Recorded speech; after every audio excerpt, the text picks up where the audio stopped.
জায়গায় পাথরগুলো ফেলতে হবে। মানে এই বিষয়টা একটু বলবেন যে আসলে কি, মানে আমরা কি জানি যে কোন জায়গায় পাথর আছে? বিষয়টা খুব হাস্যকর। যেমন 12,000 টন পাথর এক রাতের মধ্যে উদ্ধার এখন 35,000 বেড়ে গেছে, আরো বাড়ছে। তার মানে পাথর কোন রাস্তা দিয়ে গেছে? পাথর কি ছোট ছোট ব্যাপার? মানে এই পাথর কি কোনো অদৃশ্য বস্তু?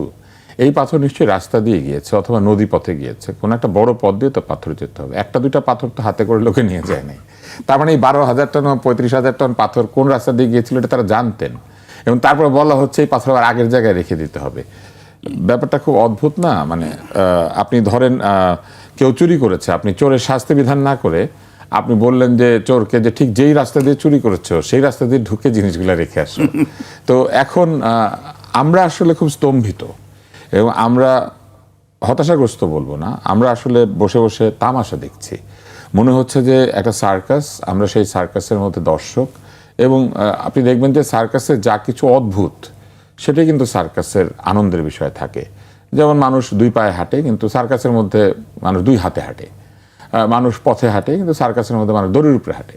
তো এখন এই যে 12,000 টন রাতারাতি 35,000 টন আজকে উদ্ধার হলো, আহারে আমার মনে বড় শখ জাগে একটা নির্দেশ যদি দিত টাকাগুলা যে ব্যাংক থেকে চলে গিয়েছিল আওয়ামী লীগের সময়, তার আগে একটা নির্দেশ দিয়ে আগের জায়গাতে যদি টাকাগুলা রেখে দিত, কারা নিয়েছে জানে, কোথা দিয়ে নিয়েছে জানে, কোথায় রেখেছে সেটাও সম্ভবত জানে, তাহলে একটু টাকাগুলো আগের জায়গাতে রেখে দিলেই হয়। এস আলমকে একটু বললেই হয়, পিকে হালদারকে বললেই হয়, হলমার্ককে বললেই হয়, সাইফুজ্জামান জাভেদকে বললেই হয়।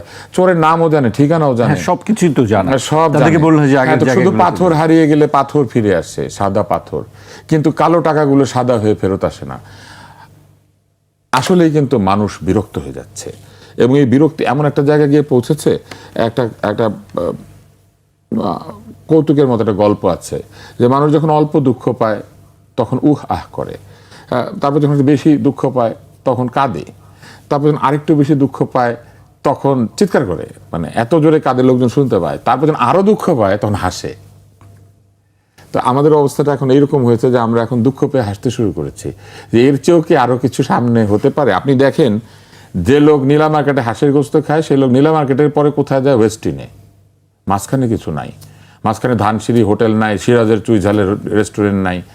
আমার খুব জানতে ইচ্ছা করে এই গত 5ই আগস্টের আগে কতবার ওয়েস্টিনে তিনি গিয়েছিলেন। এই যে এখন মন খারাপ লাগলে ওয়েস্টিনে যায়, এটা হাঁসের মাংস না পেলে পরে ওয়েস্টিনে গিয়ে অ্যাঙ্গাস বিফ খায়। এই ওয়েস্টিনে যাওয়ার পয়সা কোত্থেকে আসে? রাষ্ট্র কি এত পয়সা দেয়? আসলে এত বেতন দেয় ওয়েস্টিনে যাওয়া যায়? ওয়েস্টিনের বিল কে দেয়? আপনি বিশ্বাস করবেন কিনা জানি না, আমি সারা জীবনে নিজের পয়সা ওয়েস্টিনে খাই নাই। কেউ এরকম দাওয়াত দিয়েছে, একটা সেমিনার সিম্পোজিয়াম হচ্ছে, ওইখানে আমিও খাবার দিয়েছি, নিজের পয়সা খাই। আচ্ছা, নিজের পয়সা কখন খেয়েছি আপনাকে বলি। রমজান মাসে একটা ইফতার কিনলে 4টা ফ্রি দেয়, তখন একটা কিনে 4টা খেয়েছি। আর ওনারা দলবল সহ একজনের সাথে 15 জন নিয়ে, একজনের সাথে 15 জন নিয়ে ওয়েস্টিনে বসে। এই কালচার আওয়ামী লীগের ছিল।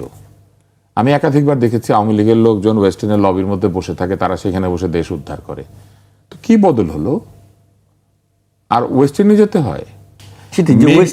মিগেনে নাকি নূর আলী দুর্নীতি করেছেন, কিন্তু দুর্নীতির মালিকের হোটেলের মধ্যে আবার হাঁসের মাংস, পাঠার গোশ, তাই না? ওটা খাওয়া যায়, কিন্তু কোনো অসুবিধা হয় না। আমরা আসলে বিব্রত, খুবই বিব্রত বোধ করছি। এমনকি টকশোতে এসে বিব্রত বোধ করি। তার মানে চিন্তা করেন, যারা সিদ্ধান্তগুলি নেয়, বিচারাচার করে, তাদের বিব্রত হওয়ার পরিমাণটা কোন জায়গাতে?